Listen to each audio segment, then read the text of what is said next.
자, 이제 마지막 시간이네요. 76 끝나고 77 되면 자바스크립트 기초문법 편으로 들어가요.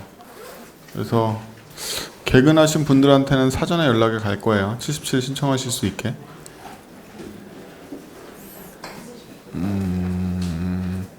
오늘은요 1시간 정도 만에 끝내고 쫑파티가 있어서 쫑파티 하러 갈 건데, 참여하실 분들은 미리 총무한테 얘기하시면 총무 데리고 갈 거거든요.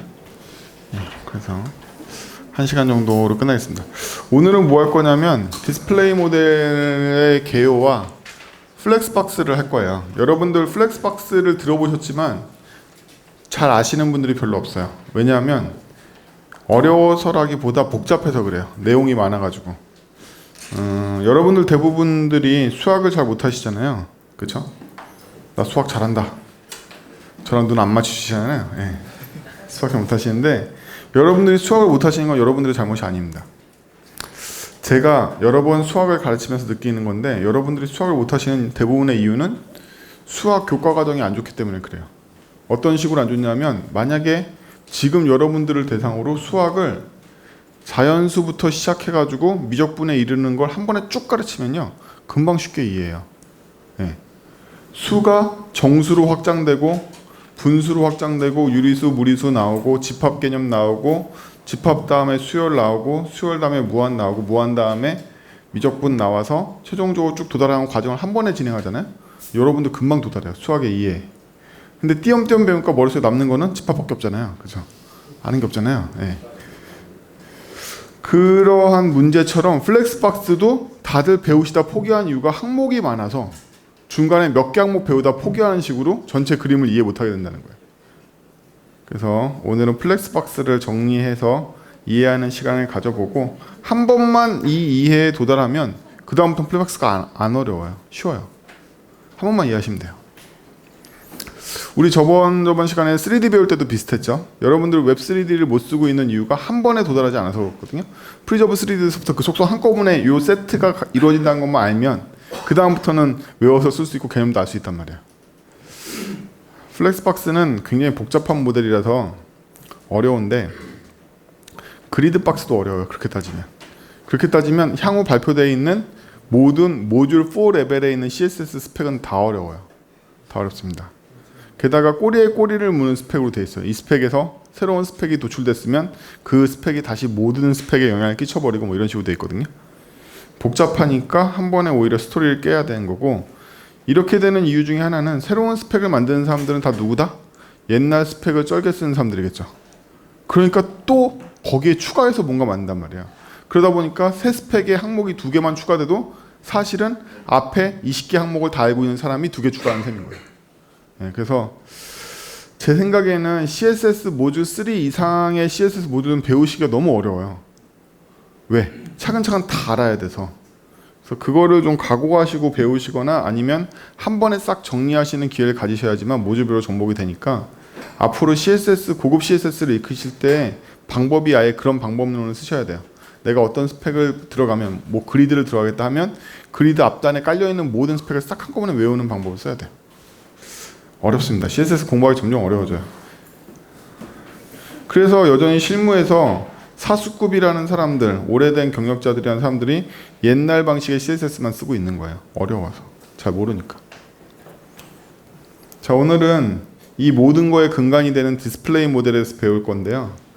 CSS 디스플레이 모듈 레벨 3, 벌써 레벨 3까지 왔죠? 레벨 3까지 오면 심각한 거예요. 예. 레벨 3는 여전히 드래프트 상태입니다. 지금 주소를 보시면 드래프트에 들어있죠. 이 CSS 디스플레이 방식은 무엇을 결정하느냐? 디스플레이라는 말은 무엇이냐? 사실은 표시한다라는 디스플레이가 아니라 그냥 레이아웃이라고 생각하시면 돼요. CSS에서 기본적으로 지오메트리를 구성할 때 쓰는 알고리즘을 결정한다. 알고리즘? 우리 노멀 플로우를 비롯해서 여러 가지 배웠죠. 알고리즘에 대해서. 실제로 그 알고리즘을 여기다 지정해주는 방식엔 디스플레이와 포지션 2가지밖에 없어요. 물론 지금 다른 스펙에서는 레이아웃이라는 새로운 스펙을 만들고 있긴 한데 얘네들 아직 멀었으니까, 지금 현재로서는 우리가 실제 지오메트리를 계산하는 계산 공식을 넣어주는 방법은 디스플레이와 포지션이다. 디스플레이와 포지션이다. 그럼 이 디스플레이 모델에서 많은 레이아웃을 결정하기 때문에 굉장히 방대한 스펙이 들어있고 계속해서 추가될 예정이에요. 너무 방대하기 때문에 디스플레이에서는 디스플레이를 그룹으로 나눠서 속성을 관리하기로 했어요. 속성이 너무 많으니까 감당이 안 되는 거죠. 그래서 6개의 그룹을 갖고 있습니다. 아웃사이드, 인사이드, 리스트 아이템, 인터널, 박스, 레거시라는 6개의 카테고리로 디스플레이에 들어가는 속성들을 구분하고 있어요. 말이 속성인 거지. 디스플레이는 모든 속성은 뭐와 같다? 지오메트리를 계산하는 알고리즘과 같다. 함수와 같은 녀석들이야. 그렇죠? 그 방식들이 너무 다양하고 그 다음에 계속 확장되고 있기 때문에 일단 카테고리 나누는 거예요. 근데 지금 이 카테고리 6개로도 잘 감당이 안 돼서 더 늘릴까라고 토론 중에 있어요. 그래서 오늘은 디스플레이 모델을 6개의 그룹에 맞춰서 차근차근 공부해 볼 거예요. 첫 번째로 outside라고 써 있는 거는요. 이 태그의 바깥쪽 부분에 뭘 해주나? 이렇게 생각하시면 안 돼요. 그냥 outside는 뭐에 관련된 거냐면 우리가 배웠던 normal flow에 관련된 것들이에요. 그럼 normal flow 뭐였는지 기억나시죠? normal flow 3가지. BFC, IFC, RF. 응? 기억나죠? 맞나? 블록 포매틱 컨테스트, 인라인 포매틱 컨테스트, 렐러티브 포지션 이렇게 있었잖아요. RP. 그렇죠? 블록 포매팅 컨텍스트는 뭐예요? 줄 단위로 위치를 지정해주는 알고리즘. 인라인 포매팅 컨텍스트는 글자 단위로 옆으로 계속 배치해주는 알고리즘. 그러다 줄도 나눠주고, 그렇죠? 일반적으로 우리가 글씨 쓸 때는 일어나는 거. 그 외에 렐러티브 포지션은 뭐예요? 일단 BFC, IFC로 계산이 끝난 다음에 렐러티브하게 그 상태에서 위치를 옮겨주는 알고리즘. 포지션 렐러티브 주면 발동하죠. 그렇죠? 얘는 디스플레이에서 발동하는 게 아니라 포지션 렐러티브로 발동하게 돼 있죠. 이게 노멀 플로우였잖아요. 이 노멀 플로우를 관리하고 선언하는 기본적인 속성들. 디스플레이 블럭, 디스플레이 인라인, 디스플레이 보신 적 없겠지만 런인이라는 이 3가지 속성이 있습니다. 디스플레이 런인은 게으른 사람들을 위한 속성이에요. 그래서 디스플레이 런인을 주면 경우에 맞춰서 블럭이 됐다 인라인이 됐다 이러거든요. 그거 만든 놈은 편하지 지는. 근데 우리는 힘들죠. 언제 이렇게 되는지 설명해야 되니까. 그렇죠. 그래서 잘 안 써요. 근데 저처럼 이 알고리즘이 익숙한 사람은 그냥 런인으로 바를 때도 많아요. 런인이 되게 편하게 되기 때문에 컴퓨터가 알아서 판정해줘. 얘를 블럭으로 보낼지 인라인으로 보낼지. 궁금하신 분들은 스펙무스 찾아보면 런인에 대해서 어떻게 작동하는지 굉장히 자세하게 기술되어 있어요. 경우의 수에 따라서. 어쨌든 런인은 잘 안 쓰고 블럭과 인라인은 많이 쓰죠. 다음 그룹은 리스트 아이템엔 딱 리스트 아이템밖에 없죠. 디스플레이 모델은 초창기 굉장히 HTML 태그와 깊이 관련되어 있었습니다. 그래서 과거에는 CSS 스펙 1.0 때는 A4지 한 장이라고 했죠. 스펙 문서가 한 장이에요. 거의 디스플레이에 대한 어떤 CSS에 대한 스펙이 거의 없었어요. 이때는요. 어떻게 그림을 그리는지에 대해서 어디에 정의되어 있었냐면 태그 안에 기본값으로 정의되어 있었어요. HTML 1.0이나 2.0 스펙을 보면 안에 그림이 어떻게 그려져 있는지 다 정의가 되어 있어요. 이렇게 태그에는 태그에 시멘텍 요소만 들어있고 CSS로 그림 그리는 식으로 디자인하고 태그하고 분리된 적이 얼마 안 됐어요. 얼마 안 된 거예요. 옛날 스펙에는 태그에 이미지는 인라인 형태로 어떻게 그려 뭐 이렇게 다 들어가 있었어요. 태그 값이 들어있단 말이지. 우리가 태그를 쓰는 것 자체가 디자인을 한 거나 마찬가지였어요. 옛날에는. CSS는 오페라 브라우저 만들어내고 오페라 브라우저에서 처음으로 제안을 한 거예요. 그 전까지 CSS가 없었단 말이죠. 이아닉스가 제안을 한 건데 그 전까지는 그냥 HTML 자체가 그림을 어떻게 그릴지 다 내장하고 있어요. 그렇기 때문에 디스플레이 모델 대부분이 얘가 누구를 흉내낸 것처럼 그려줘 라는 스펙으로 돼 있다는 거예요. 이걸 이해해야 돼. 이건 뭐냐면 내가 div든 뭐 a 태그든 p 태그든 li처럼 그려줘 라는 뜻이에요. 그 이상도 이하도 아니에요. 디스플레이 리스트 아이템이라고 쓰면 이 태그를 li처럼 그려줘. 이게 무슨 뜻이냐는 거야. li처럼 그려줘. 옛날에는 li처럼 그리는 게 CSS에 있는 게 아니라 그냥 그 태그에 내장돼 있었단 말이에요. 그래서 내 태그가 지금 지정한 태그가 li처럼 그림을 그렸으면 좋겠어 라는 뜻인 거예요. 그렇죠? 이 역사를 이해 못하면 이게 왜인지 모른단 말이지. 근데 지금도 태그 자체가 그래픽 로직을 내장하고 있는 경우가 있죠. 뭘까요? 대표적으로 테이블. 테이블 태그 안에 trtd를 쓰시면 걔네가 스타일로 지정되는 게 아니라 태그 자체에 표처럼 그려진 로직이 내장돼 있죠. 그렇죠? 그러니까 디스플레이 모델에 뭐가 있겠어요? 이 태그를 테이블처럼 해줘, 이 태그를 tr처럼 해줘, 이 태그를 td처럼 해줘, 이런 게 있지 않을까요? 네. 그 스타일에 저희가 디스플레이 테이블 셀이라고 하면 td처럼 그려지는데 그 의미가 뭐냐면 td가 하는 거랑 똑같이 그려줘라는 뜻이란 말이에요. 그 이상도 이하도 아니고. 왜? 지금에도 그 잔재인 건데 테이블처럼 아예 태그에 어떻게 그려져 있는지 알고리즘이 내장되어 있었단 말이에요. 옛날에는. 리스트 아이템도 마찬가지. 그 리스트 번호 매겨주고 이 분리 마크 넣어주는 게 그냥 그 태그에 내장되어 있었단 말이에요. 지금 스타일로 빠져나왔죠. 리스트 스타일이라고 해서. 옛날에는 태그에 내장되어 있어요. 그러니까 우리가 테이블 셀이라는 디스플레이를 주는 것처럼 리스트 아이템이라는 디스플레이 속성을 가질 수밖에 없었단 말이지. 뭐지 이 심각한 표정은? 나 어려운 설명했나? 안 어려운 거죠. 근데 여기에 더해서 박스라는 그룹이 있습니다. 이 박스라는 그룹에는 속성으로 컨텐츠 아니면 none이라는 걸 줄 수 있어요. 우리 none 많이 쓰죠. 안 보이게 할 때. 그렇죠? 이건 뭐냐면 이 박스를 무시하라는 뜻이에요. none이 되면 안 보이게 해서 무시해버리죠. 없는 것처럼 취급한단 말이에요. 근데 디스플레이 컨텐츠를 줘도 박스 모델을 무시해요. 그럼 어떻게 그려지는 거야? 대체해. 대표적으로 여러분 셀렉트 버튼이라고 생각해보죠. 셀렉트 박스. 셀렉트 박스 여러분들이 그리시는 거예요? 아니죠. OS마다 다 다르게 그려지죠. OS마다 다 다르게 그려지잖아요. 셀렉트 박스. 인풋 태그의 대부분의 요소는 OS 따라서 가지 우리가 그린 게 아니에요. 이 얘기는 뭐냐면 원래 HTML은 박스로 그리는 건데 박스를 버리고 네이티브의 어떤 요소로 대체해서 그리라는 뜻인 거예요. 이게 바로 컨텐츠. 그렇기 때문에 이 대상자 태그들이 다 이런 애들인 거예요. 그렇죠?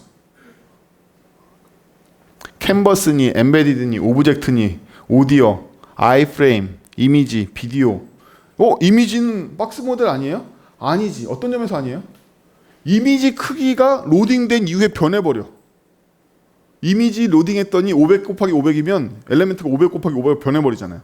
이런 엘리멘트가 어딨어? HTML 엘리멘트 중에 없잖아. 얘도 그러니까 컨텐츠인 거야. 기본값 다 컨텐츠란 말이죠. 응? 그래서 이런 네이티브 요소를 쓰는 것 같은 느낌이야. 아이프레임 뭐죠? 안에 브라우저 띄우는 거죠. 그렇죠? 이것도 우리가 그냥 그린 게 아니야. 대체해서 그려진단 말이지. 이런 애들은 다 컨텐츠라는 디스플레이 값을 기본값을 갖고 있고 이 의미는 컨텐츠 영역이 자기의 박스를 무시하고 자기가 이 위의 요소의 일부인 것처럼 자기가 다시 그려라는 뜻인 거예요.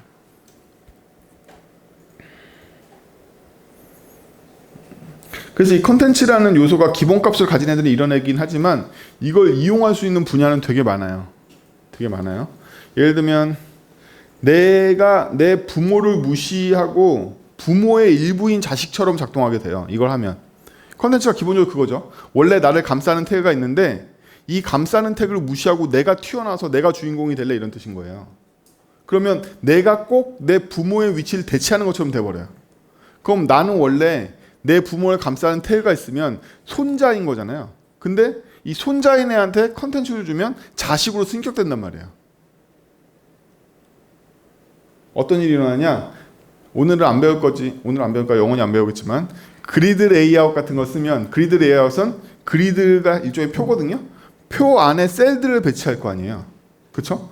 근데 이 셀 자식 안에 다시 그리드를 넣을 수도 있겠죠. 그럼 원래는 표 안에 표로 그려질 거예요. 근데 이 표 안에 표로 그려질 이 그리드 요소한테 컨텐츠를 줘버리면 이 안의 요소가 위에 있는 그리드의 자식처럼 그려진단 말이에요. 어? MDN 그런 예제를 하나 보자. MDN 그리드라고 쳐봐. 여기로 가자.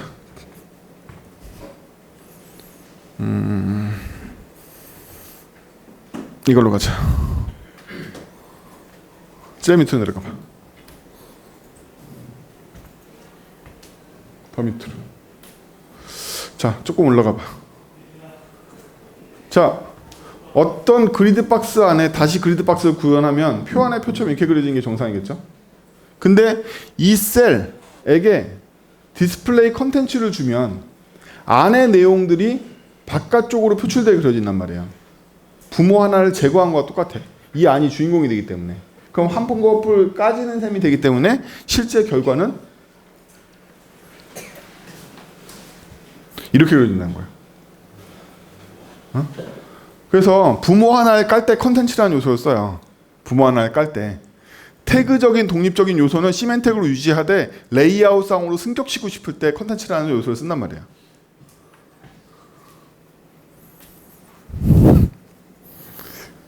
해보기 전에 몰라요. 그렇죠? 근데 여기 공식 예제도 있죠. 심지어 예. 이런 컨텐츠로 승격해서 도움을 받는 태그들이 꽤 많이 있습니다. 나중에 이제 배우게 돼요. 자, 그래서 박스라는 그룹에는 컨텐츠와 넌이 있다. 그래서 넌이 아웃사이드 모델일 것 같지만 사실은 어디 그룹 소속이다? 박스 그룹 소속이다. 아예 제거하는 것도 BFC, IFC랑 관련 있는 노멀 플로우와 관련 있는 게 아니죠. 아예 제거하는 건 이 컨텐츠로 대체한 것처럼 컨텐츠를 제거하는, 대체하는 행위잖아요. 박스 그룹 안에 소속되어 있어요. 여기까지는 레거시에 가깝죠. 익숙한. 옛날 HTML 기준으로 만들어졌던 CSS 2.1 이전에 다 정의되어 있던 내용이에요. 2.0 때 이미 다 정의되어 있거든요. 인사이드라는 건 뭐냐면 지금까지는 내 저 스타일을 준 애가 바깥쪽 부모 입장에서 나를 어떻게 봐야 되는가를 정의하고 있죠. 내가 인라인이라는 뜻은 부모가 날 보기에 인라인이라는 뜻인 거죠. 내가 블록이라는 뜻은 부모가 날 배치할 때 블록으로 배치하라는 뜻이잖아요. 근데 그거 말고 나 안쪽 사정은 어떻게 된 거야? 내 안쪽 사정. 그 안쪽 사정을 지정하기 위해서 이 안을 테이블로 그려라. 이 안을 플렉스로 그려라. 이 안을 그리드로 그려. 얘네들은 안쪽에 대한 레이아웃을 어떻게 구성할지 지정해주는 속성인 거죠. 그럼 여기서 뭔가 모순점을 느끼지 않나요? 나는 바깥쪽에는 블록이고 안쪽에는 플렉스이고 싶어. 근데 난 바깥쪽에 인라인인데 안쪽에 플렉스이고 싶을 수도 있잖아요. 그렇죠? 바깥쪽에 표출될 때는 인라인인데 안쪽으로는 그리드 있고 싶을 수도 있고, 똑같은 여러분들 테이블을 만들어도 테이블이 인라인처럼 배치될 수도 있고 블록처럼 배치될 수도 있는 거잖아요. 근데 이 오래된 CSS의 디스플레이 모델에서는 이걸 분리하지 않았다는 거야. 그룹으로만 나눴지. 그래서 내가 인라인을 주면 그리드를 줄 수가 없고, 그렇죠? 블록을 주면 그 안을 플렉스로 만들 수가 없단 말이에요. 그렇죠? 왜? 옛날 디스플레이 스펙이 후져가지고 안쪽하고 바깥쪽은 다른 사정의 두 개의 필드를 가져야 되는데 디스플레이는 하나의 필드에다 기술하려다 보니까 안 된다는 거야. 그래서 이 옛날 내 잔재들, 이 나쁜 놈들이 만든 거죠. 이런 것도 예상 안 하고서. 그래서 이 레거시, 우리 제일 싫어하는 이 레거시라는 단어를 쓰고 있죠. 이렇게. 그래서 이 레거시가 존재하는 이유는 뭐냐면 두 개의 속성을 디스플레이에 기술할 수 없으니까 빼기로 이어서 두 개의 속성을 한꺼번에 기술한 거예요. 기본적으로 이렇게 제가 쓰면 얘는 앞에 뭐가 생략된 거다? 블럭이 죄다 생략된 거예요. 실은 앞에 블럭이 다 생략된 거란 말이에요. 그래서 인라인과 조합하고 싶으면 인라인을 붙여준 애를 써야 되는 거죠. 바깥쪽으로는 인라인, 안쪽으로는 이거야. 시리즈가 필요한 거야. 그래서 얘네 그룹 이름이 레거시예요. 그렇죠? 그래서 인라인 블럭을 보면 인라인 블럭은 자기 자체는 블럭 요소로서 안에 이렇게 배치하고 크기도 가질 수 있지만 그 자체는 바깥쪽에는 인라인, 글씨처럼 박힌단 말이죠. 인라인 탭은 마찬가지. 바깥쪽에는 하나의 글씨처럼 보이지만 그 안쪽은 표로 작동할 테고, 인라인 플렉스도 바깥쪽에서는 그 영역 전체가 하나의 글씨처럼 배치되지만 인라인으로 안쪽에는 플렉스 박스가 작동할 테고. 이렇게 될 거예요. 블럭, 테이블, 플렉스, 그리드가 인라인하고 결합했을 때 안쪽에는 이걸로, 바깥쪽에는 인라인으로. 빼면 다 블럭으로 작동한다. 테이블을 기본적으로 여러분들 테이블 태그 만들면 기본적으로 블럭이죠. 네, 줄 먹어요. 테이블 옆에 글씨 안 붙는단 말이에요. 근데 테이블에다가 인라인을 주면 그제서야 비로소 테이블 옆에 글씨들이 생겨난단 말이죠. 근데 이걸 내가 그냥 스타일로 주려고 그랬더니 div에다가 디스플레이 테이블 이렇게 해버리면 무조건 블럭이 돼버린단 말이에요. 난 인라인인 테이블을 주고 싶으면 인라인 테이블을 줘야 된다는 거지. 자, 여기까지 그룹. 준호야, 에어컨 틀어라. 온도 좀 너무 습하다.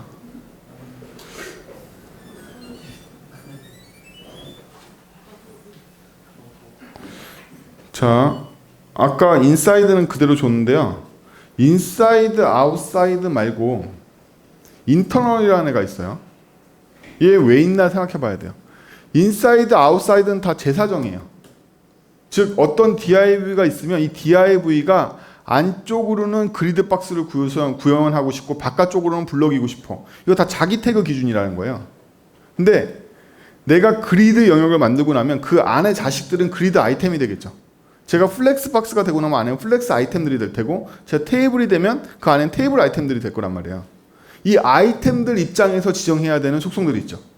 얘네가 바로 인터널이에요. 그래서 인터널은 특정 레이아웃 시스템 안에 들어왔을 때 걔가 사용해야 되는 속성들이 바로 인터널이에요. 그래서 인터널 요소를 봤더니 테이블의 자식으로서 작동하는 수많은 인터널 요소들이 있죠. 딱 보니까 테이블 태그들하고 일치하고 있죠. 네. 왜? 옛날에는 태그의 스타일이 들어있을 때니까. 그 태그처럼 작동해라는 게 의미가 있었던 시절인 거죠. 지금도 딴 애들은 몰라도 테이블 셀은 엄청 쓰죠. 왜? 테이블 셀만 버티컬 얼라인이 되니까. 얘 엄청 쓰잖아. 버티컬 얼라인이라는 알고리즘이 태그에 소속되어 있단 말이지. 신기하게도 스타일로 분리된 게 아니라.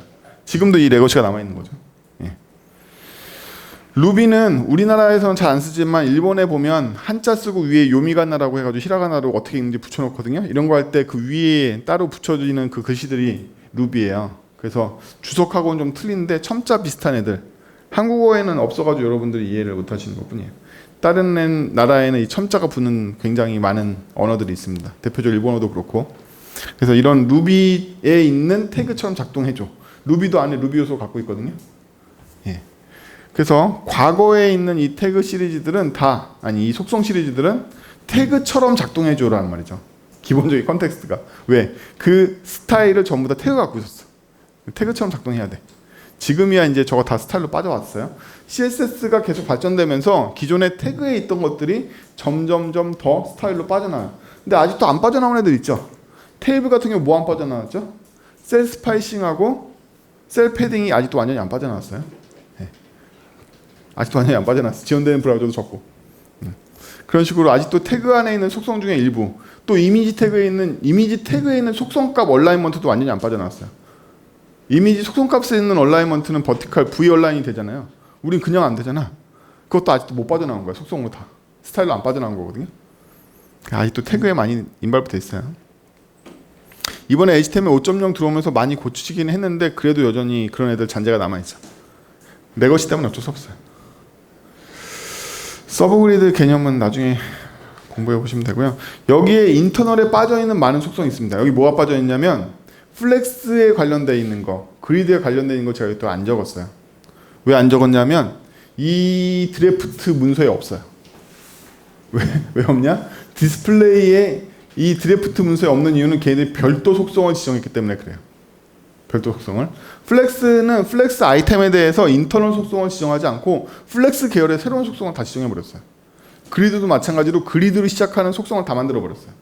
그래서 이 인터널에 안 들어오는 거예요. 그래서 여기에서 보면 디스플레이를 더 이상 인사이드 외에는 확장하지 않겠다라는 약속을 하고 있어요. 앞으로 디스플레이 모델이 여기가 늘어날 일은 없을 거예요. 인터널로. 인터널 레거시로 보는 거죠. 이 태그와 일치하는 이 시리즈는 더 이상 만들지 않겠다. 이제는 새로운 이 인사이드나 혹은 아까 레거시에 해당되는 아이템들이 필요하거나 내부 속성이 필요하면 전부 다 별도의 도메인으로 만들겠다. 그리드면 그리드 시리즈, 플렉스는 플렉스 시리즈. 더 이상 디스플레이는 늘어나지 않을 거라는 거죠. 늘어나봤자 여기만 늘어날 거라는 거죠.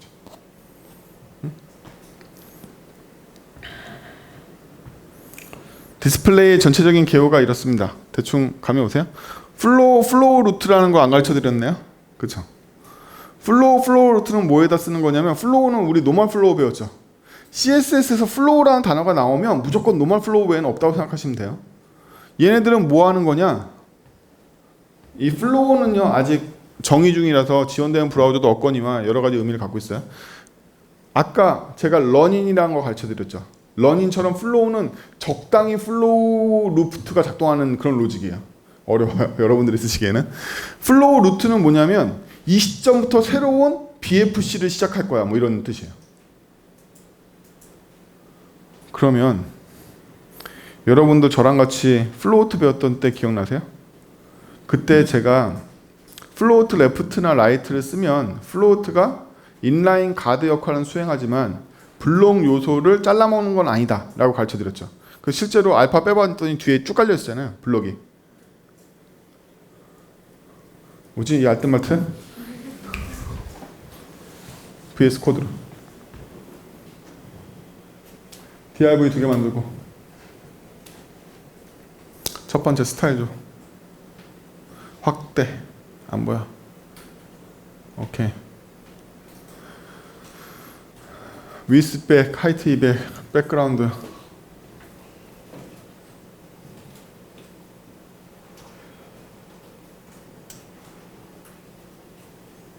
레드 오파 레드 오파 .5 플로트 레프트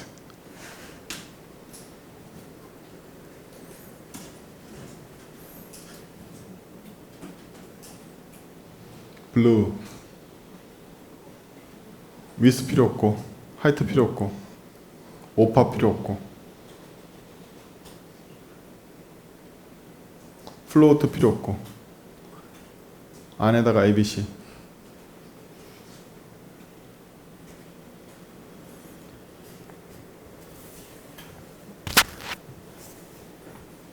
이거 기억나세요?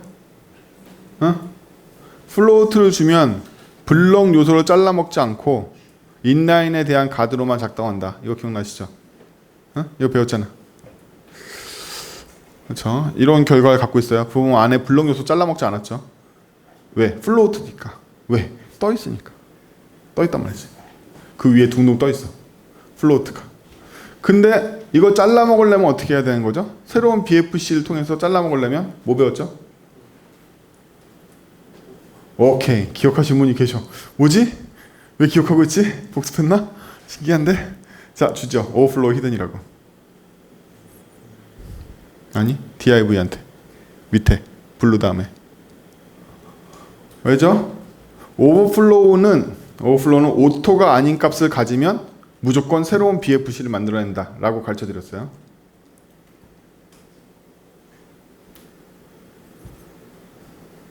아니 아이씨 미친 복습 안 했죠.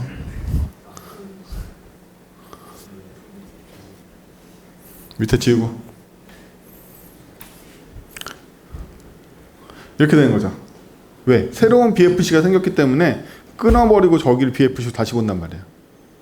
근데 제가 아까 플로우 루트도 그런 짓을 한다고 그러지 않았나요? 그쵸? 가. 디스플레이, 오버플로우 없애고 디스플레이.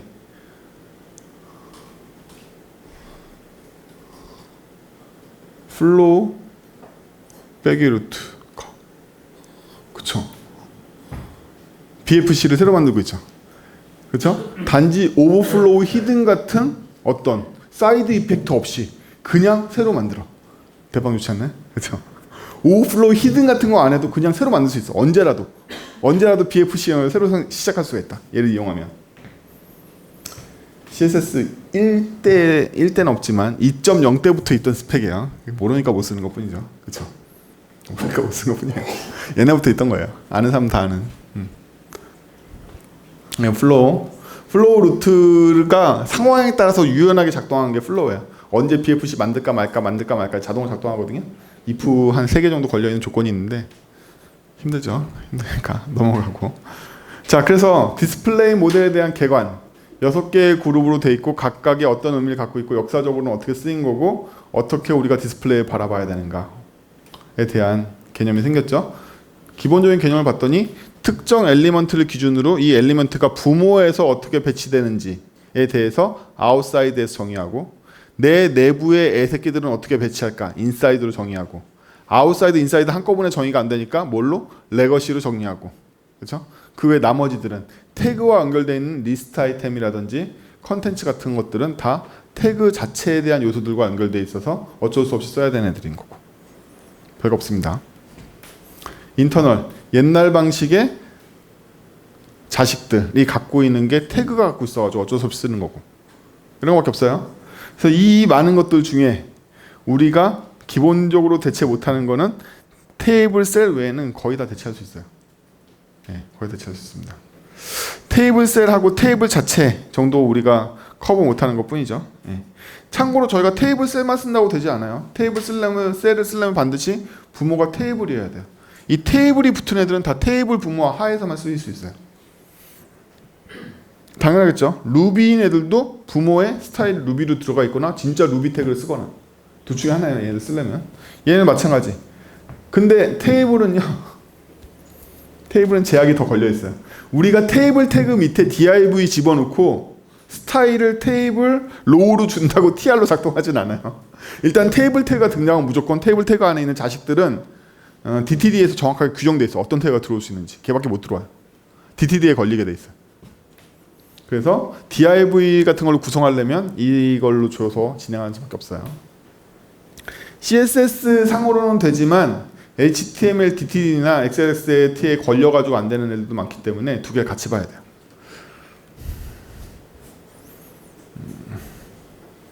같이 보시면 돼요. 저 보면 지금 사실 PPT인 거지 그냥 머릿속에 있는 거 그냥 순서대로 다 설명할 수 있잖아요. 결국엔 프로 개발자가 돼서 아무 회사나 취업을 하시려면 결국은 저처럼 되시는 수밖에 없는 거예요. 그렇죠? 결국 그렇잖아요. 저는 지금 이 6강을 진행할 때 여기엔 제목만 써 있는 거 그냥 저는 여기서 순서대로 제 머릿속에 꺼내가지고 계속 반복하거나 1강에 있는 내용을 그냥 끄집어낼 수 있잖아요. 그렇게 트레이닝 하시는 수밖에 없어요. 그게 되면 면접할 때 통과되겠죠. 면접관보다 더 많이 하실 가능성이 높고 그냥 그 트레이닝을 하시는 거예요. 그게 일반적인 학생들이 학원 다닐 때의 차이인 거죠.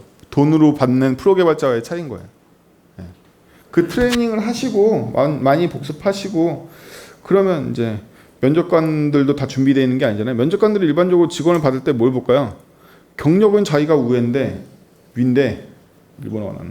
위인데 얘가 아카데믹한가를 보겠죠. 졸업자라면. 그렇지 않나요? 뉴비라면 얘가 아카데믹한가. 많이 알고 있니? 그러니까 맨날 알고리즘 퀴즈 내고서 혹은 여러 가지 이론 문제 내고서 아 얘는 아카데믹하게는 굉장히 프레시하게 많이 알고 있어. 이제 경력만 쌓으면 돼. 이런 애들 뽑을 거 아니에요. 그렇죠? 그렇기 때문에 이런 이론적인 것들, 스펙적인 것들 나오면 줄줄줄줄 논리에 맞게, 이치에 맞게, 순서에 맞게 구조적으로 체계적으로 설명하실 수 있게끔 훈련하세요. 예. 별거 없습니다. 그거 훈련하면 당연히 취업 되겠죠. 예. 실제로도 그래요. 급에 올라 있는 개발자들하고 얘기하시면 그냥 다 저 같아요. 다 체계적이고 딸딸딸딸 알고 있고 응용할 수 있고 변화시킬 수 있고 그렇게 돼 있겠죠. 그러니까 그 급까지 올라가는 거예요. 예. 그래서 한 시간만 끝내려고 했더니 더 하겠다. 플렉스박스. 디스플레이 모델이 어려워서 제가 되게 천천히 설명한 거예요. 디스플레이 모델 어렵죠. 생각보다. 내가 안다고 생각했는데 아는 게 아니잖아요. 디스플레이 모델 어려워요. 그래서 제가 길게 설명한 거고요. 디스플레이 모델에 대한 이해가 많이 생겨야지 이걸 베이스로 플렉스박스도 쉽게 넘어갈 수 있어요. 플렉스박스는 플렉스박스 워킹그룹이 따로 있어서 아예 플렉스박스라는 스펙을 따로 정의하고 CSS3 뭐 이딴 거 아니죠. 모듈 레벨 1이에요. 제가 이런 식으로 작동한다고 그랬죠. CSS의 스펙들은. 이제 더 이상 CSS 3.0, 4.0 이런 거 없어요. 각 모듈이 레벨 1부터 계속 발전해가는 식인 거예요. 아까 디스플레이 모델 레벨 3였죠. 모듈 레벨 3. 이런 애들은 막 스펙 문서 뒤져보면 엄청 길단 말이야. 이 새로 나온 애들은 짧냐? 얘네들은 태어날 때부터 길어요. 태어날 때부터 길어요. 지금 1.0도 초안인 주제에 2.0 초안도 나와 있어. 이런 거지 같은. 얘는 어떤 역사를 거쳤냐? 2009년도에 워킹 드래프트가 처음 나와서 디스플레이 박스라는 이름으로 등장을 했습니다. 그 이후에 줄창 박터지게 싸워요. 수많은 벤더들이. 막 오페라가 지랄하고 오페라 이때는 아직 블링크의 병합 안 됐을 때거든요. 구글하고 싸우고 뭐하고 해가지고 결국에 플렉스박스로 한참 가다가 최종적으로 플렉스라는 이름이 이겼어요. 최종적으로 여기까지 플렉스죠. 그래서 최종적으로 이 시점부터 뉴 인터페이스라고 불러요. 플렉스를 구형 인터페이스, 신형 인터페이스로 나누는데 구형 인터페이스, 구형 API는 뭐냐면 플렉스 박스를 쓰고 있는 애들까지 박스에서부터 플렉스 박스까지 이거 더 이상 지원하는 브라우저 없어요. 아무도 지원 안 합니다. 일단 최신 브라우저, 모던 브라우저들은 다 업데이트해서 이거 다 갖다 버렸고 옛날 브라우저인 IE는 아예 이 동네 자체를 지원 안 하니까 지금 얘밖에 지원 안 한단 말이에요. 이클레어. 여러분들 중에 혹시 재수없어가 회사에서 뭐 전국 전철 이런 게 가지고 노인까지 다 커버하는 앱을 만든다 그럼 회사에서 우리 이클레어부터 만들자 뭐 진저브레부터 만들자 이러면 이거 들어와요. 이클레어야 아마 이거일 거예요. 플렉스박스일 거예요. 미치죠. 예. 자, 그래서 이 이후에부터 진짜 우리가 알고 있는 제대로 된 플렉스박스는 이 이후. 이래도 2012년이에요. 여러분 2018년도에 살고 있죠. 지금도 플렉스박스 못 쓰면 부끄러워해야 되는 거죠. 그렇죠? 이때 이미 이 이후에 레커멘데이션 나온 이후엔 거의 변화 없습니다. 이 스펙이에요. 플렉스박스가 여전히 핫한 것 같지만 2012년도 네, 엄청 오래된 스펙입니다. 저를 보여드린 이유는 경각심을 가지라고 2018년도에 2018년도답게 개발하고 2019년도에 2019년도답게 개발하고 남들이 만들어 놓은 사이트는 연락 까대면서 우리들이 개발할 때는 2000년대 초반 사이트처럼 만든단 말이에요. 그럼 안 되겠죠? 네. 현재 기술력에 맞게 플렉스박스 구닥다리 2012년 경각심을 갖고 자, 플렉스박스는 아까 말한 대로 디스플레이 모델에서 플렉스 또는 인라인 플렉스를 주면 그 안쪽이 플렉스 영역으로 선언이 됩니다. 그렇죠? 여기까지는 다들 들어보셨을 가능성이 있어요. 이게 바로 플렉스입니다. 플렉스박스가 일단 생성이 되면 이 안에 플렉스로 작동하는데 플렉스 안에는 당연히 플렉스 아이템들이 들어있겠죠. 네. 제가 아직 플렉스 아이템이라고 정확하게 지정하지 않았지만 이 안에 있는 모든 자식은 죄다 플렉스 아이템이에요. 선언을 했든 안 했든. 왜? 부모가 플렉스박스이기 때문에 그래요. 이 안에 일단 엘리멘트가 들어오면 다 플렉스 아이템이다. 자식의 자식도 플렉스 아이템이냐고? 아니에요. 직계의 자식만 플렉스 아이템입니다. 플렉스박스는요. 인허리트가 되지 않아요. 상속되지 않습니다. 딱 직계 자식까지만 영향을 미쳐요. 근데 플렉스박스는 기본적으로요. 그림을 그릴 때 한 줄만 그리는 정책을 갖고 있어요. 한 줄만 그려요. 플렉스박스로 여러 줄을 그리는 정책을 갖고 있는 게 아니라 플렉스박스는 딱 한 줄만 그리는 정책을 갖고 있어요. 그렇죠? 이걸 우리는 플렉스 라인이라고 부르고요. 플렉스 라인이 지금 X축으로 되어 있죠.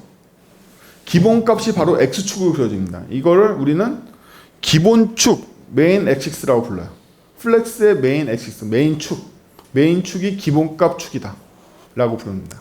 그래서 플렉스는 플렉스 라인을 기준으로 그림을 그리는데 플렉스 라인에서 기본적으로 배치가 되고 있는 이 축을 바로 메인 축이라고 불러요. 그러면 얘는 뭐라고 부를까요? 뭐라고 불러?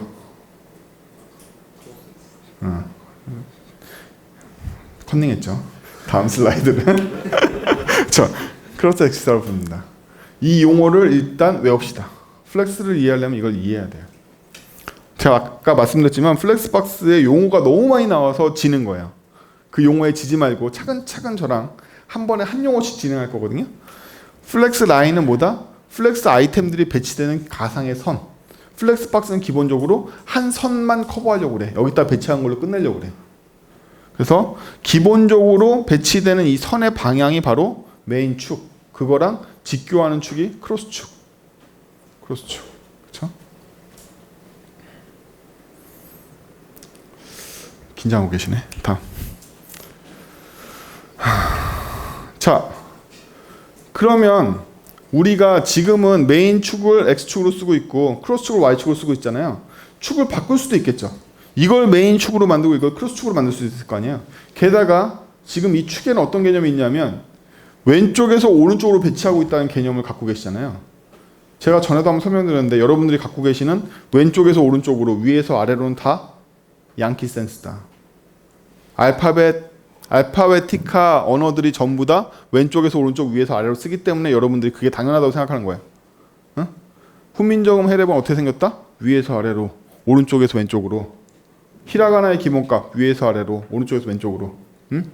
많은 아랍 계열의 언어들 전부 다 오른쪽에서 왼쪽이에요. 이게 당연한 거 아니에요. 여러분들이 웨스턴 교육을 받았기 때문에 이게 굉장히 디폴트라고 생각하는 거란 말이죠. 실제로는 아니야. 실제로는 아니고 얘네들은 기본값이 당연히 양키 새끼들이 만들었으니까 어떻게 돼 있다? 왼쪽에서 오른쪽, 위에서 아래로 돼 있단 말이에요. 이 방향이 영 마음에 안 들어. 즉 처음 기본의 기본값은 뭐냐면 플렉스의 방향이 이렇게 생겼다는 거죠. 왼쪽에서 오른쪽, 위에서 아래로 주사선처럼. 그러나 이 방향이 마음에 안 들면 일단 이걸 뒤집어 보고 싶어. 이렇게. 뒤집어 보고 싶어. 이렇게. 그럼 오른쪽에서 왼쪽으로, 아래에서 위로. 그럼 이게 바로 로우 리버스라고 불러요. 로우 리버스. 로우 리버스. 이걸 왜 로우라고 부를까요? 왜 로우라고 부를까요? 한 줄에다가 배치하기 때문에 로우라고 부르는 거예요. 근데 제가 플렉스박스는 기본적으로 여러 줄 커버하지는 않는다고 그랬죠. 근데 디렉션의 의미는 이거예요. 한 줄만 커버, 이 플렉스 라인만 커버하긴 하는데 디렉션의 의미는 이거야. 그러면 여러 줄이 아닌 경우에는 오른쪽에서 또 왼쪽으로 배치를 하겠죠. 그렇죠? 리버스를 왜 이렇게 2단 리버스를 줘 이게 아니라 기본적으로 플렉스 라인 하나만 커버하니까 오른쪽에서 왼쪽으로 배치하고 싶으면 로우 리버스를 주시면 돼요. 그러면 오른쪽에서 왼쪽으로 배치를 한다. 하지만 축을 바꾸는 방법이 있죠. 이렇게 컬럼으로 바꾸면 이제 배치를 기본적으로는 위에서 아래로 왼쪽에서 오른쪽으로 이렇게 배치할 거란 말이죠. 이렇게 되면 메인 축이 어디가 된다? 이쪽이 되고 크로스 축이 X축이 돼버린단 말이죠. 메인 축 따라서 먼저 배치하고 보조 축인 크로스 축에 따라서 그 다음 번호 전진하게 된단 말이에요. 지금도 마찬가지. 디폴트 값을 주면 메인 축부터 배치하고 크로스 축 따라서 그 다음 줄로 가는 거죠. 이게 바로 플렉스의 디렉션이에요. 플렉스 디렉션을 이용하면 핀터레스트하고 완전히 똑같진 않지만 핀터레스트 비슷한 걸 만들 수 있죠. 핀터레스트는 어떻게 컨텐츠를 배치하냐면 최신순 이렇게 배치하거든요. 근데 걔네들은 세로 높이를 맞춰가면서 배치하잖아요. 플렉스박스도 그렇게 못해요. 그렇게 못하지만 이걸로 배치하면 최신순으로 배치하면 되게 모양은 플렉스박스가 굉장히 핀터레스트하고 비슷해지겠죠. 핀터레스트는 배치가 이걸로 돼 있는데 그 모자이크 그림이 맞아 떨어지는 식인 거예요. 디폴트인데 그렇게 못해요. 플렉스박스로. 근데 이렇게 하면 굉장히 비슷해. 핀터레스트하고 이빨이 맞는 거죠. 위아래 이빨이. 그렇죠? 그렇죠? 그래서 웹에 뒤져보면 플렉스박스로 핀터레스트 만들기인데 못 만들어요. 실제로는. 핀터레스트는 이렇게 배치하는데 그 이빨이 맞는 거고 이렇게 못하고 이렇게는 돼요. 유사 핀터레스트 레이아웃을 만들 수 있다. 그래서 이것도 리버스가 됩니다. 그래서 여러 줄을 커버하지 않는다고 그러면 한 줄짜리겠죠? 그럼 기본 값은 이렇게 배치되는데 밑에서 위로 배치하는 것도 가능하다. 리버스 주면. 컬럼 리버스 주면. 디렉션. 디렉션 때문에 크로스 엑시스하고 메인 엑시스가 교체될 수 있다. 사실은 이 과정은요. 축이 결정되는 과정은 이렇게 단순하지 않습니다. 약 이렇게 복잡해요.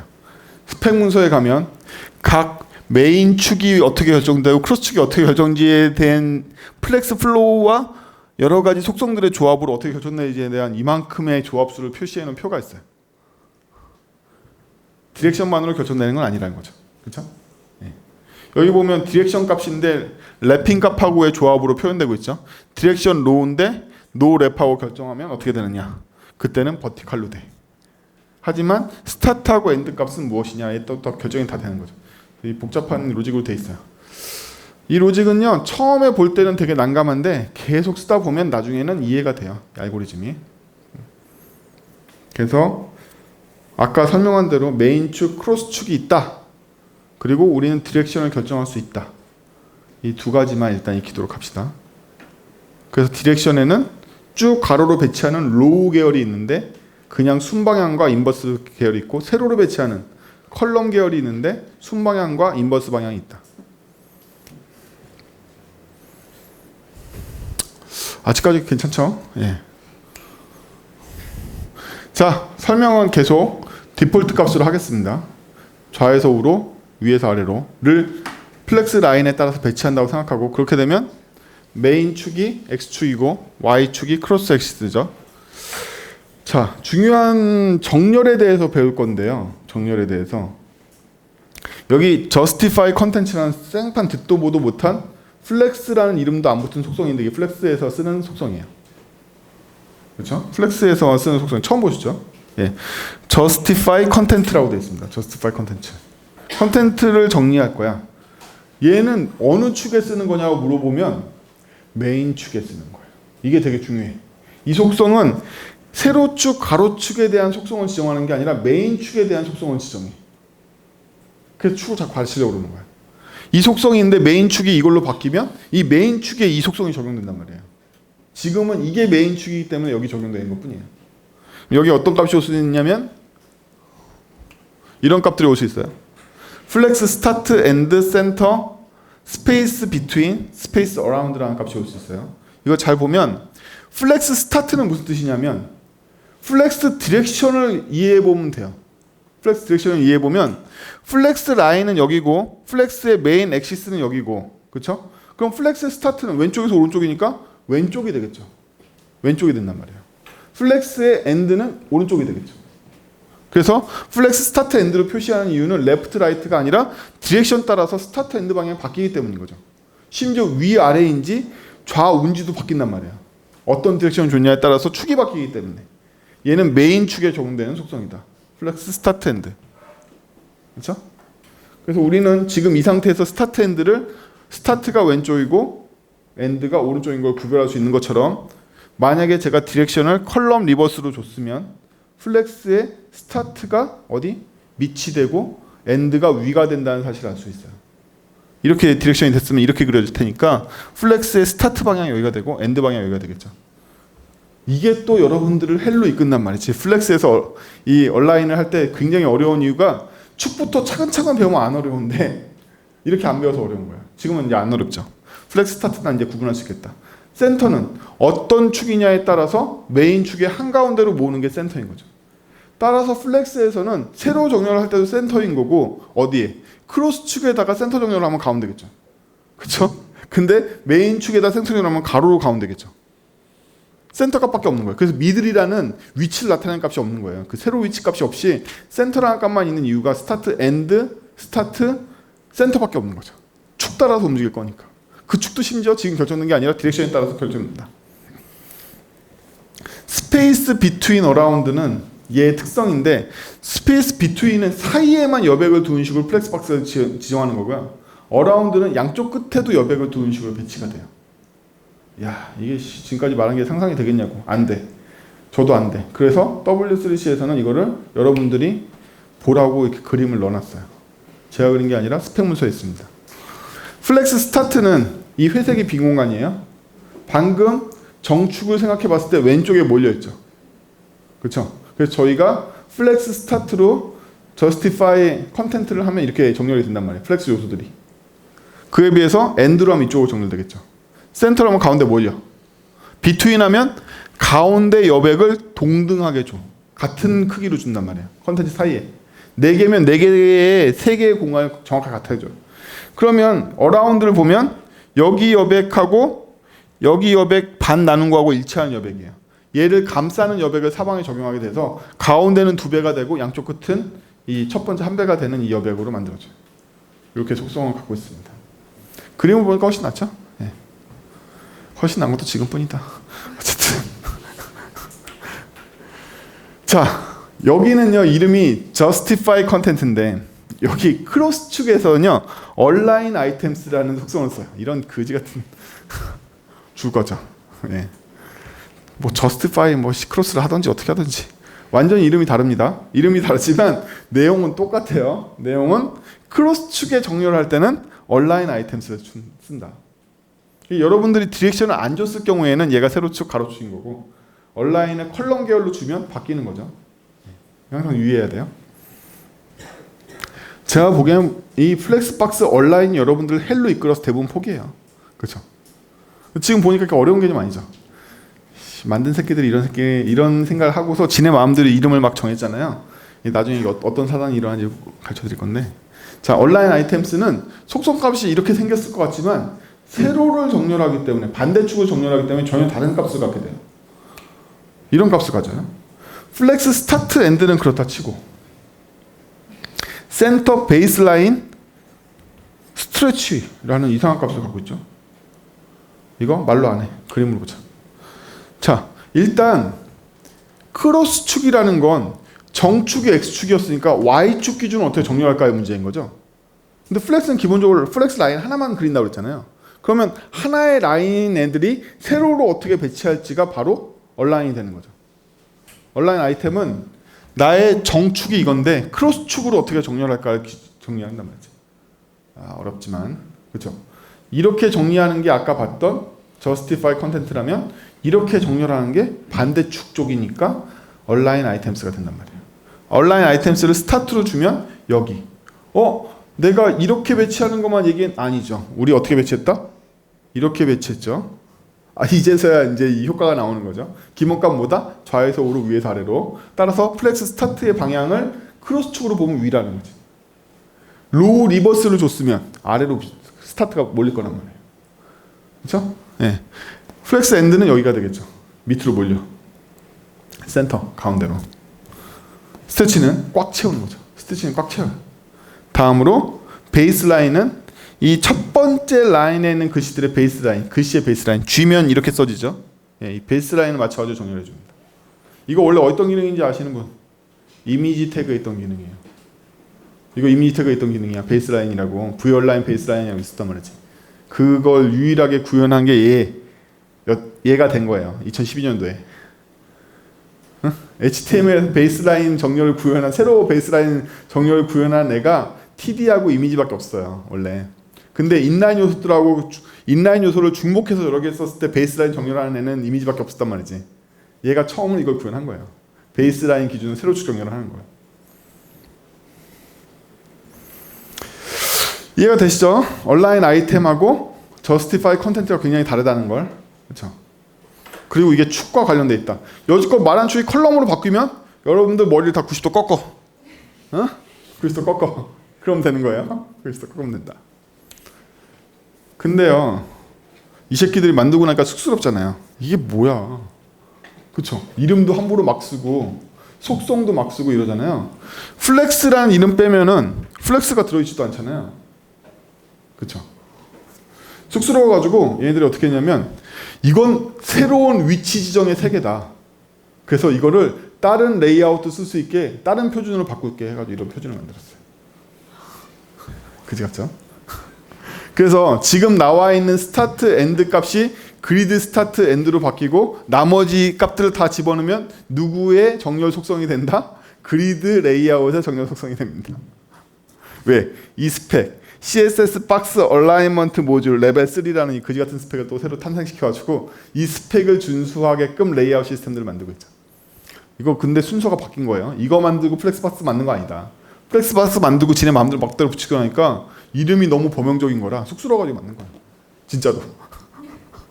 그래서 그리드박스 이후에는 마치 이런 게 있어가지고 얼라이먼트를 주는 것이냐 하고 있지만 실제로는 순서가 반대다. 플렉스박스 만들고 그 부사물로 얘를 만들어서 얘를 이용해서 그리드박스 만들고 새로운 레이아웃에서 적용하고 그러고 있어요. 이거 어느새 모듈 3죠. 이거 무서운 놈입니다. 이거 왜 모듈 3 됐겠어요? 플렉스 때 만들고 그리드박스 때문에 또 추가되고 못하면 또 이러고 있는 거죠 지금. 여기까지 대충 되시죠? 정렬도 됐잖아요 이제. 플렉스박스는 기본적으로 플렉스 라인을 하나만 쓴다고 그랬는데 플렉스 라인을 여러 줄 쓰고 싶어. 이건 마치 우리가 IFC에서 글자 다 차면 다음 줄로 넘어가는 것 같은 로직이 있다는 뜻인 거죠. 그렇죠?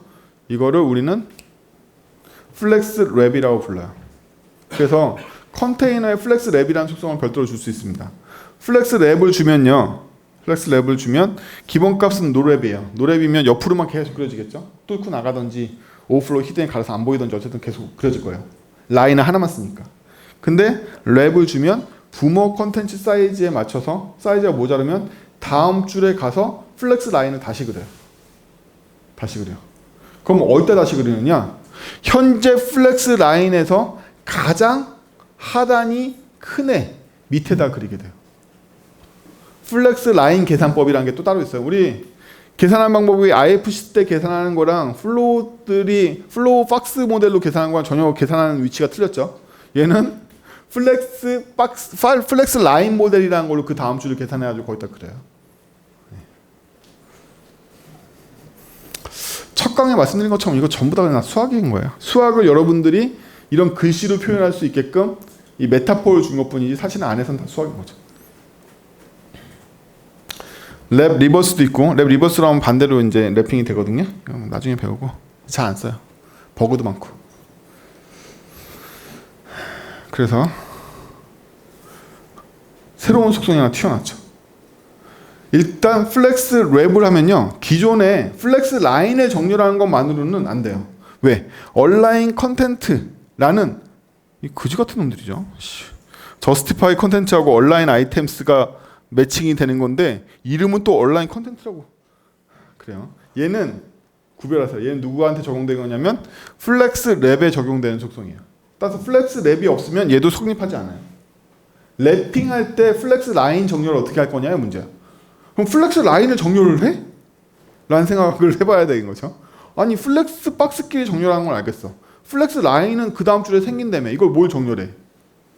라는 거죠. 이렇게 정렬돼요. 플렉스 라인을 플렉스 스타트로 보면 플렉스 라인이 다 위에 몰려서 만들어지겠죠. 엔드면 밑에 몰려서 플렉스 라인이 만들어진단 말이지. 센터면 센터에 몰려서 만들어지고, 이걸 보니까 플렉스가 랩핑 됐을 때 여러 줄의 플렉스 라인이 생기면 정렬해야 될 필요, 이걸 보니까 느끼시죠? 그렇죠? 예. 여러 줄에 똑같은 세 줄의 플렉스 라인이 생겼는데도 플렉스 라인을 어디다 정렬할지에 대한 니즈가 필요하단 말이에요. 그래서 여기 보면 비트윈이 이렇게 배치되고 어라운드 이렇게 배치되고 스티치하면 다 채워주고, 그렇죠? 이렇게 해서 플렉스 라인을 어떻게 정렬할 것인가. 요거 저스티파이 컨텐츠와 비교해 보면 얘는 이렇게 생겼고 쟤는 저렇게 생겼잖아요. 그렇죠? 근데 이건 마치 한 줄인 라인을 플렉스 박스라고 인식해 보면 얘랑 속성이 똑같은 거나 마찬가지예요. 왜? 돌려보면 똑같이 생겼잖아. 그렇지 않나요? 플렉스 스타트가 하는 짓이 제 스타트가 배치된 거랑 똑같지 않아요? 이거 하나를 그냥 플렉스 라인으로 보자는 거예요. 플렉스 라인으로 보면 플렉스 박스에 적용했던 스타트 속성이 이게 하나의 라인이라고 생각하면 이렇게 정렬됐잖아요. 얘하고 일치하잖아. 그렇죠? 이해됐어요? 플렉스 엔드를 보면 얘는 밑에다가 이 세 개를 정렬했는데 이 세 개 하나하나를 플렉스 라인이라고 생각해 보면 얘하고 똑같이 생겼잖아요. 센터 마찬가지 똑같이 생겼죠. 가운데 플렉스 라인이 세 개가 정렬되어 있다고 생각해 보면, 그래서 얼라인 컨텐트의 속성은 정확하게 justify 컨텐츠하고 일치합니다. 별다른 속성이 있는 게 아니라 그래서 일치하는 거예요. 똑같기 때문에 작동하는 방식. 죽을 것 같죠? 안 죽을 것 같죠? 플렉스 설명 이렇게 자세하게 찬찬히 하는 사람 강의 보신 적 없잖아요. 그렇죠? 제가 이거 엄청 풀었어요. 저희 이거 익숙하게 쓰는 사람들은 이거를 본능적으로 이 조합을 쓰고 있기 때문에 차근차근 분해 설명해 본 적이 별로 없어요. 저도 이게 여러분들 처음 해본 거예요. 이 코드 스피치 지금 76인데 72 때도 제가 CSS 쓸 때 이거 안 했거든요. 여러분들 위해서 이거 만들어 온 거란 말이에요. 오늘 정리해 보니까 한참 분해해가지고 슬라이드를 더 늘려 정리한 거예요. 이 너무 복잡한 요소로 많이 돼 있어가지고. 제가 평소에 플렉스바 쓸 때는 그냥 습관처럼 쓰거든요. 쭉 하고서 이렇게 하면 되지. 근데 분해해 보니까 요소가 엄청 많은 거죠. 그래서 전체적으로 플렉스 박스에 대해서 공부를 했어요. 그럼 우리 뭐 공부 안 했죠? 플렉스 아이템에 대해서 공부를 아직 안 한 거죠. 그렇죠?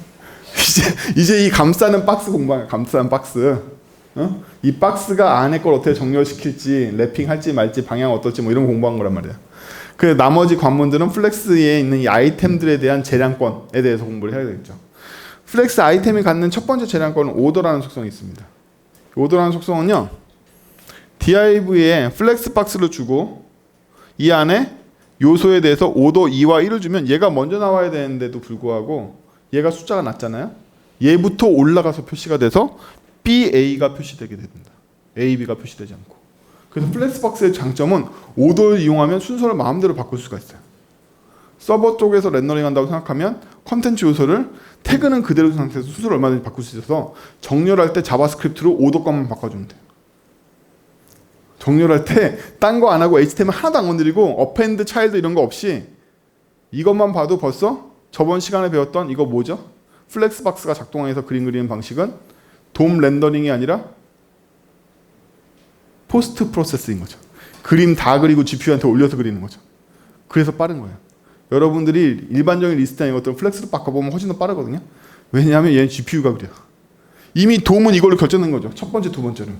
그렇죠. 근데 어떻게 바꿨냐는 거야. 돔 요소를 안 바꿨는데 그 얘기는 뭐냐면 현재 거를 비트맵으로 쓴 다음에 GPU에서 바꿔버려서 그 다음에 그린 거잖아요. 훨씬 빠르다. 특히 안드로이드는 아이스크림 이후, iOS는 6.0 이후, i는 11 이후부터 전부 다 GPU 가속해요. 플렉스박스는 다 가속합니다. 무조건 빨라. 플렉스박스 안 쓸 이유가 없어. 뭐라고 헛소리해도 플로트 레프트를 그리든 뭐하든 어떤 헛소리를 해도 무조건 플렉스박스가 빨라요. 지금 모든 브라우저에서는. GPU가 그러잖아. 원리를 보면 그렇죠. 네. 포스트 프로세스밖에 없잖아요. 이렇게 그리려면. 도움을 바꾸지도 않았는데. 그래서 플렉스박스를 이용해서 자바스크립트로 style.order의 값을 바꾸는 행위는 도매 구조를 바꾸는 것보다 훨씬 더 덜 크리티컬하니까 도매 구조 안 바꾸니까 무슨 일이 안 일어나요? 리플로우가 안 일어나. 그쵸? 리플로우가 안 일어나. 기본적으로 리페인트밖에 안 일어난단 말이에요. 훨씬 더 가벼워요. 오더링 할 때 이걸로 하면 훨씬 낫다. 그 다음은 얼라인 셀프라는 기능이 있습니다. 얼라인 셀프. 아니 얼라인은 얼라인 아이템스와 관련돼 있어. 크로스 축에 대해서 내가 어떻게 정렬을 할 것인가에 달려있는데 부모 입장에서는 얼라인 아이템스를 줬지만요. 나는 튀는 놈이야. 나는 반항아야. 나는 아웃사이더야. 이러면 기본적으로는 플렉스 스타트를 줘가지고 애들 다 위에 대롱대롱 붙어있단 말이야. 야 위로 정렬해봐 이랬는데 나는 반항하고 싶어. 그러면 나에게 아이템에게 얼라인 셀프 속성을 플렉스 엔드로 줘버려. 그러면 이런 일이 일어난다. 얘만. 그래서 이게 또 플렉스박스의 장점이에요. 튀는 놈들을 만들 수가 있어. 다 밑에 깔았는데 어떤 놈만 위에 붙어 있는 거죠.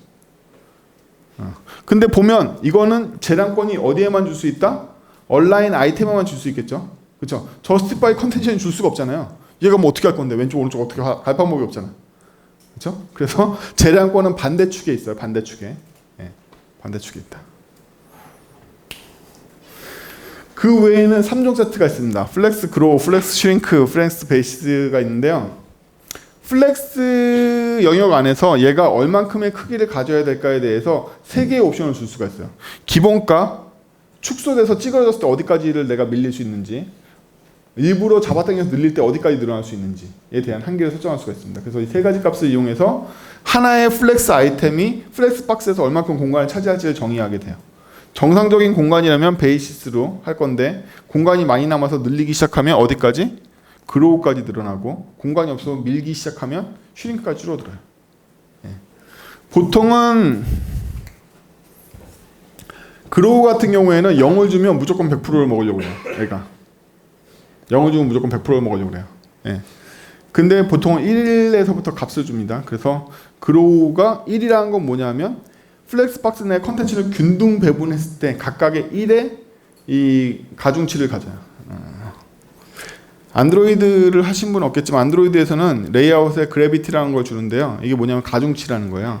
가중치는 뭐냐면 내가 공간이 200이 있는데 어떤 애는 가중치가 1이야. 근데 1인 애가 4명 있어. 그럼 500씩 먹겠죠. 걔는 다 가중치가 1이니까. 근데 어떤 놈은 가중치가 있고 나머지 두 놈이 가중치가 1이야. 그럼 가중치가 2인 애는 1000을 먹겠죠. 나머지는 500 먹고. 이런 가중치의 개념이 바로 이 얘네들이 쓰고 있는 숫자의 개념이에요. 예. 그럼 이 1이 절대적인 어떤 값이 아니라 나머지 애들과의 합산 내에서의 비율로 계산이 된다는 거죠. 1을 줘야 되느냐? 아니, 아무 값이랑 주면 돼요. 얘가 30 줬지만 딴 애도 다 30이면 1이랑 마찬가지겠죠. 편한 값 주시면 됩니다. 소수점 먹어요. 예, 소수점 먹습니다. 슈링크 값도 기본적으로 값이 1을 줘요. 예, 1이라는 건 뭐냐면 밀리지 않고 자기 값을 그냥 유지하려고 그런다는 뜻이겠죠. 예. 이 기본값이 얘는 0이고 얘는 1이에요. 0이면 100%, 1이면 1. 그래서 기본값은 늘어지려면 얼마든지 어디까지 플렉스박스 전체까지 늘어줘도 상관없어. 그 다음에 축소되는 건 지금 나의 크기에서 밀리지 않을 거야. 이게 기본값이에요. 안 주면 이게 기본값. 베이시스는 좀 다른데요. 베이시스는 오토 또는 컨텐트라고 돼 있는데 이런 값을 베이시스에 주면요. 오토는 현재 모든 브라우저가 다 이 값을 가리키고 있어요. 컨텐트. 오토주나 컨텐트는 똑같아요. 컨텐츠는 뭐냐면 플렉스박스 안에 있는 컨텐츠의 크기가 나의 크기야 라는 뜻이에요. 기본값은 나의 컨텐츠 값이지 컨텐츠의 크기지 이런 값이에요. 여러분들이 기본적으로 앱솔루트 같은 거 준 다음에 위스 안 주면 이 값을 갖게 되는 경우도 있고 뭐 여러 가지 경우에 다 이 값을 갖는데 컨텐트 값을 기본적으로 갖고 있어요. 근데 그렇지 않고 그냥 플렉스 베이시스라는 속성을 지정하지 않고 여러분들 위 사이트 주시잖아요. 이게 기본값이 됩니다. 이게 기본값이 돼요. 그럼 문제는 이거죠. 맥스 위스, 민 위스와 그로우하고 슈링크의 관계는 어떻게 되는가? 그렇죠? 원래 우리 속성 쓸 수 있는 것 중에 민 맥스가 있잖아요. 얘하고 슈링크, 그로우의 관계는 어떻게 되는 거야? 분명히 슈링크에서 0.5까지 밀려도 된다고 그랬는데 맥스 위스가 민 위스가 안 밀리게 돼 있어. 이러면 어떻게 되는 거야? 뭐 이런 문제들 있죠. 무조건 맥스 윈이 이겨요. 플렉스박스를 이깁니다. 그래서 플렉스박스 주면서 맥스 민을 줄 때는 그게 그로우 슈링크하고 어떤 관계가 되는지 네가 알아서 조정해. 어쨌든 우리는 무조건 맥스하고 민이 이길 거야. 이렇게 해놨어요. 그렇게 알아두시면 되고요. 그리고 이렇게 각각 3개의 속성을 주셔도 되고요. 플렉스도 통합적으로 값을 줄 수 있어서 순서대로 그로우, 슈링크, 베이시스를 한꺼번에 줄 수 있어요. 그러면 0, 1, 오토 이렇게 줄 수 있다는 얘기죠. 한꺼번에 0 띄고 1 띄고 오토 이렇게 줄 수 있거든요. 플렉스라는 값에. 그러면 이렇게 여러 개의 값을 준 건데 그렇게 안 주고 단일 값을 줄 수 있는 기본값 옵션이라는 게 있습니다. 그래서 플렉스는 이니셜, 플렉스는 오토, 플렉스는 넌, 플렉스는 1 이렇게 값 하나만 줄 수 있는 옵션이 있어요. 네, 이렇게 하나만 주면요, 이 넌에 가까운 게 이니셜이에요.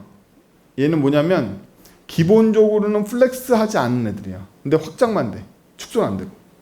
그리고 넌 하면 아예 플렉스에 반응하지 않아요. 그냥 고정 크기를 유지하고 있습니다. 오토가 바로 플렉스박스에 그로우만큼 커지거나 슈링크만큼 줄어들 수 있는 옵션을 갖고 이 처리가 되는 애들이고요. 1이나 이런 비율을 주게 되면은 비율을 여러 개 줄 수 있거든요. 1, 1, 2, 3 뭐 이런 식으로. 그럼 안에 컨텐츠가 있든 없든 자식의 순서에 맞춰서 그 그래비티를 주게 돼요. 제가 여기다가 만약에 1, 1, 1, 1 5개, 1, 1, 1, 4개 주잖아요. 그럼 제가 자식이 하나만 있어도 얘는 4분의 1 크기로 표현된단 말이에요. 그래서 여기 숫자를 여러 개 줄 수도 있고 단일 값을 줄 수도 있고 아니면 이렇게 3개의 값을 줄 수도 있고 여러 개의 옵션이 있습니다. 이것도 여러분들 헬이죠. 플렉스 아이템 들어가면 애들마다 주는 값이 너무 틀리니까 이게 뭘까? 자, 이 정도까지 15분 초과됐네. 자, 그래서 오늘 플렉스박스 배웠고요. 과제는 플렉스박스로 핀터레스트 만드는 거 낼 거거든요. 마지막 과제니까 해보시면 될 거고요. 뭐 어려운 거 없으시죠? 예. 이게 바로 여러분들 수학 못하시는 이유가 똑같아요. 수학도 중학교 1학년 수학부터 고등학교 3학년 수학까지 한 번에 배우시면 금방이에요. 그래서 지금 제가 농담이 아니라 관심을 갖고서 개발자 물리 수학 이딴 거 보지 마시고요. 서점에 가면 되게 얇은 책인데 중학교에서 고등학교 수학 과정을 한 번에 요약하는 책들이 되게 많이 있어요. 어렵지도 않게. 그걸 읽어보시면 수학이 갑자기 쉬워져요. 왜냐하면 성인이라서 이해도가 되게 높거든요. 한 번에 읽을 수 있는 스토리란 말이야. 원래 그게. 그 6년을 쪼개가지고 가르치는 바람에 산산이 부서져가지고 이해가 안 되시는 거야. 플렉스박스 마찬가지. 저랑 약 40분 정도 투자해가지고 등장하는 모든 속성을 한 바퀴 투어 돌았단 말이에요. 까먹으셔도 이제 그냥 스펙 문서 보시고 따라가실 수 있잖아요. 까먹었어도. 그렇죠? 이 개념만 있으면 축 개념이 있고 정렬 개념이 있고 아이템 개념이 있으면 된단 말이에요. 그렇죠? 그래서 앞으로도 이러한 스펙 공부를 하실 때 한 판의 그림을 전체적으로 이해하시게끔 하시는 게 좋습니다. 수고하셨고요. 뒤풀이 이제 할 거니까 총무한테 하실 분 얘기해 주시고 수고하셨습니다.